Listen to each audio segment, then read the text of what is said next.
তারপরে কি হয়েছে মাছের মানে মুখের ভিতরে এই যে পারবো মুখের উপরে উঠবে ওই দেখেন কিরকম মুখের উপরে উঠছে কিসে একসাথে এখানে টান তোরা নিয়ে আসছে ওরা শরীরে কোনো কাপড় ছিল না। আমার বয়স্কের মেয়ে আমি দেখি না যে মানুষ এরকম মারে, পশু তো এরকম করে না। একটা মানুষকে এতটা নৃশংসভাবে মারতে পারলো তারা, পাথর দিয়ে একের পর এক, বুকে আঘাত মুখে আঘাত। বিশ্বাস করবেন না ভাই, ভিডিওটা দেখার পর আমার বুকটা একদম ফাইটা গেছিল। আমাদের দেশে সবকিছুরই মূল্য আছে কিন্তু কোনো জীবনের মূল্য নাই।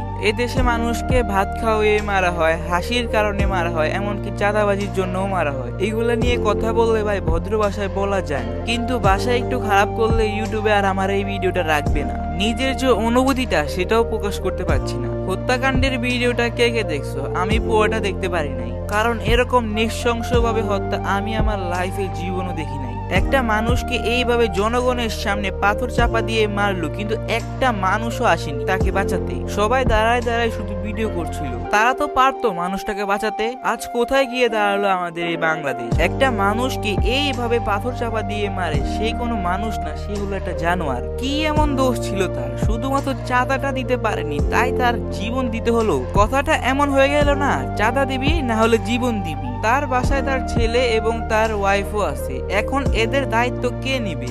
আমাদের আওয়ামী লীগও চাই না, আমাদের বিএনপিও চাই না। আমাদের চাই শুধু সুশৃঙ্খল একটা বাংলাদেশ। আমাদের চাই এমন একটা বাংলাদেশ যে বাংলাদেশের ভিতর কোনো কাটাকাটি মারামারি কিছুই হবে না। বলতে তো আরো অনেক কিছুই পারতাম, কিন্তু আর বলবো না। যে মানুষটা একবার মরে গেছে তাকে কিন্তু আর ফিরিয়ে আনা যাবে না। এর পরিবর্তে আমরা চাই খুনিদের যাতে বিচার হোক, যারা এত নৃশংসভাবে একটা মানুষকে মারতে পারে। যাই হোক, আমরা সবাই সোহাগ ভাইয়ের জন্য দোয়া করবো যাতে আল্লাহ তাআলা তাকে এই ব্যবস্থা নসিব করুক। সবাই বলি আমিন।